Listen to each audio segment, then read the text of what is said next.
देखिए, ये सियासत है, ये राजनीति है, ये एक खेल है। इसमें कुछ भी हो सकता है। जो लोग बहुत ज़्यादा भावुक हो जाते हैं, सोच लेते हैं कि भाई ऐसा ही होगा, फिर वैसा नहीं होता है तो बहुत ज़्यादा मायूस भी होते हैं और डिप्रेशन में चले जाते हैं। और इस बात की संभावना बहुत कम है कि बीजेपी जो है वो लोगों का समर्थन जुटा पाएगी, दूसरों की मदद से सरकार बना पाएगी।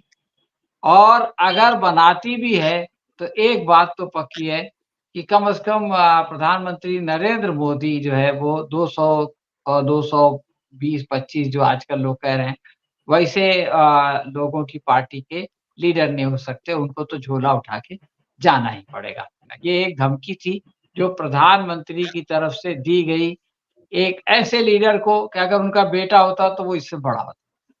तो उनको इसका भी ख़्याल नहीं आया कि मेरी उम्र और मेरी जो है वो मेरा ओहदा क्या है और इस पद की गरिमा को रखते हुए मुझको इस तरह की बात नहीं कहना चाहिए।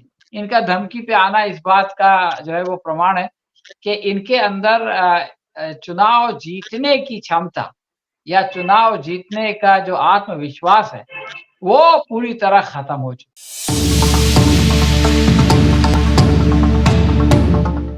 शुक्रिया डॉक्टर साहब। असल में हम लोग 4 तारीख के बाद की बात कर रहे हैं और ये अच्छी बात है कि कोई भी 400 पार की बात नहीं कर रहा है।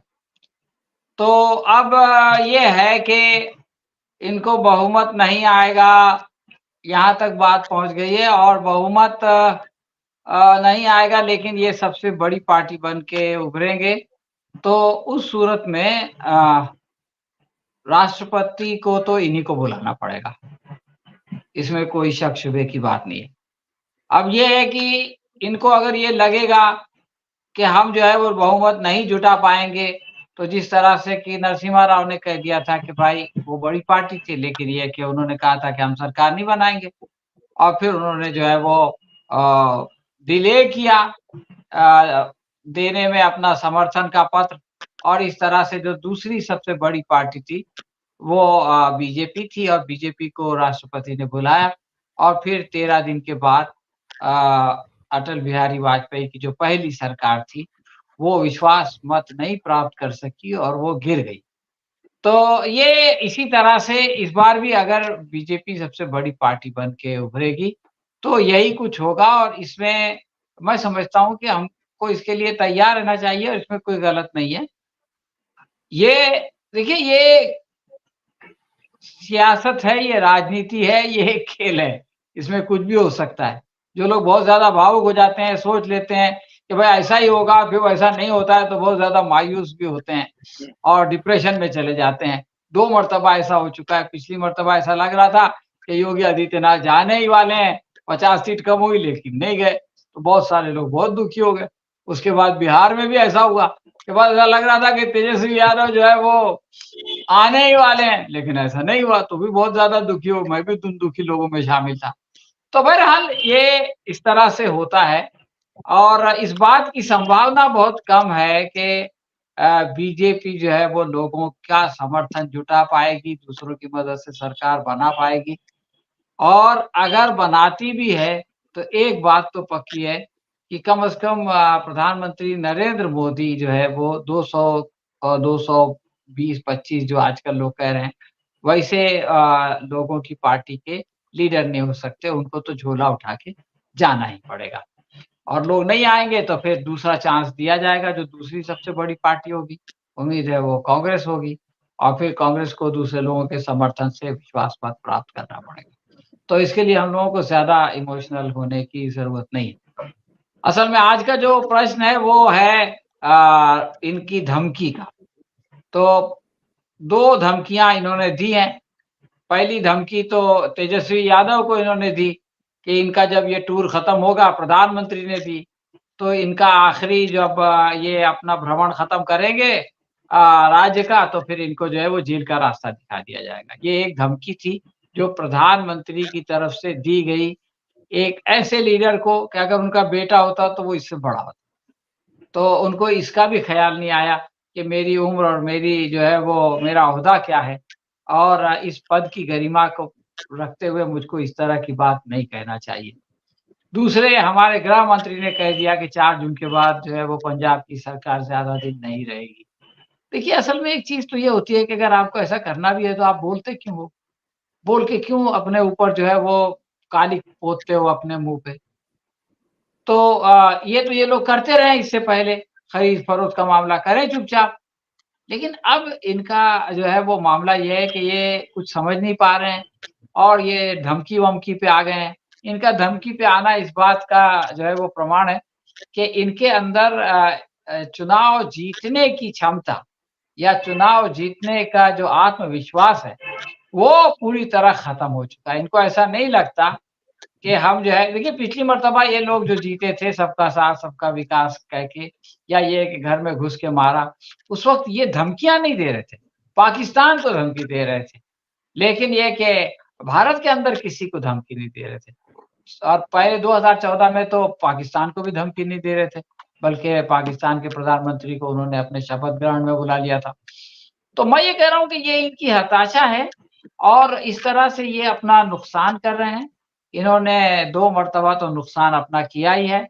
दिल्ली में अपना बहुत बड़ा नुकसान किया इन्होंने, केजरीवाल को गिरफ्तार करके। और मज़े की बात ये है कि केजरीवाल को सत्ता से हटा नहीं सके ये, नाकाम हो गए उसको। केजरीवाल ने जेल में जाने के बाद इनकार कर दिया। तो ये देखते रह गए। पहले तो वो जो एलजी हैं, सक्सेना साहब उन्होंने कहा था कि हम ताकत से हटा देंगे लेकिन फिर इनकी समझ में आया कि बहुत बड़ा नुकसान हो जाएगा, बहुत सारी सहानुभूति चली जाएगी, हमारा सुपड़ा साफ हो जाएगा, हमारे लोगों की ज़मानतें ज़ब्त हो जाएँगी, तो इन्होंने उनको हटाया नहीं। इसी तरह से हेमंत सोरेन के मामले में भी इन्होंने किया, लेकिन ये कि वहाँ भी उल्टा हुआ और जो है वो जो शेड्यूल्ड ट्राइब्स के लोग हैं, जो कबायली लोग हैं, उन सारे लोगों ने जो है वो बीजेपी का साथ छोड़ दिया और बीजेपी बड़ी मुश्किल में है वहाँ पर। तो इस तरह की धमकियों से कोई फ़ायदा नहीं होता है और इस तरह की धमकियों पे अगर अमल कर लेवे ये लोग उसको इम्प्लीमेंट कर देवे तो और बड़ा नुकसान होता है। ये बात समझने की क्षमता इनके अंदर अभी नहीं है, लेकिन जब रिज़ल्ट आ जाएँगे और हार की ये लोग वो करेंगे, एनालिसिस करेंगे, तो इनकी समझ में आएगा, इन वक्तव्यों की वजह से, इन धमकियों की वजह से और इस तरह की धौंस की वजह से जो है वो हमारा नुकसान हुआ है। हम लोग ये कहते हैं साम, दंड और वो जो है वो तो साम वाला मामला शाम तो इनके दाम अंदर है दंड नहीं, इनके भेद। अंदर जो है वो घमंड है। सत्ता का घमंड, तो किसी को समझाना, सामान रखना, सम की बात करके मनाना, अब ये इनके बस के बाहर हो गया है। और पैसे से जितने लोगों को ला सकते थे, उतने लोगों को ला चुके। अब जो लोग विपक्ष में हैं, वो सब पैसे से नहीं आते, तो अब उनको डराने-धमकाने का काम किया जा रहा है। और ये जो इनकी स्ट्रैटेजी है, ये इनके किसी काम नहीं आएगी, काउंटर प्रोडक्टिव होगी और इससे इनका नुकसान होगा और पंजाब के जो स्वाभिमानी वोटर्स हैं, मतदाता हैं, वो इनको बहुत कड़ा सबक सिखाएँगे। वैसे भी ये लोग रेस में नहीं है, कांग्रेस और आम आदमी पार्टी के बीच में इलेक्शन हो रहा है, ये लोग हाशिए पे खड़े हुए हैं, लेकिन शायद हाशिए से भी बाहर फेंक दिए जाएँ। धन्यवाद। जी अपना बहुत-बहुत धन्यवाद अपना सलीम साहब। तो आज से जो बातें निकल के आई हैं, 2 चीज़ें हैं। एक तो है राजनीति शास्त्र है, एक अपराध शास्त्र है। ये लोग अपराध शास्त्र के चैंपियन हैं, तो इनकी दृष्टि आपराधिक पृष्ठभूमि में किस तरीके से काम किया जाता है, वही है। और ये जो अपना जिस तरीके से अमित शाह अपना कह रहे हैं, वो किसी राजनीतिक का तो वो वक्तव्य कतई नहीं हो सकता। हाँ, अपराध शास्त्र जी, अरुण त्रिपाठी जी, आप कुछ कहना चाह रहे हैं? आपकी ही बात को सपोर्ट करने के लिए मैं एक टिप्पणी करना चाहता हूं। मेरे एक मित्र कहा करते थे, जो एक यूनिवर्सिटी में पॉलिटिकल साइंस के हेड ऑफ डिपार्टमेंट थे, वो मजाक मजाक में कहते थे कि राजनीति शास्त्र दरअसल अपराध शास्त्र की ही एक शाखा है। तो इन लोगों ने प्रमाणित कर दिया है कि सचमुच वो अपराध शास्त्र की एक शाखा है, सबके लिए नहीं है, वो एक नैतिक शास्त्र भी है। तो इन लोगों ने जी सर, जी सर। लेकिन हम जैसे-जैसे ये जो चरणों-बद्ध ये चरणबद्ध हमारा चुनाव बढ़ रहा है, तो 7वें चरण में तो हमको ऐसा लग रहा है, हम जो चीज़ देख रहे हैं बनारस में, अगर बनारस मोदी हार रहे हैं, इसका मतलब है कि 7वें चरण में इनको एक भी सीट नहीं मिलने जा रही है।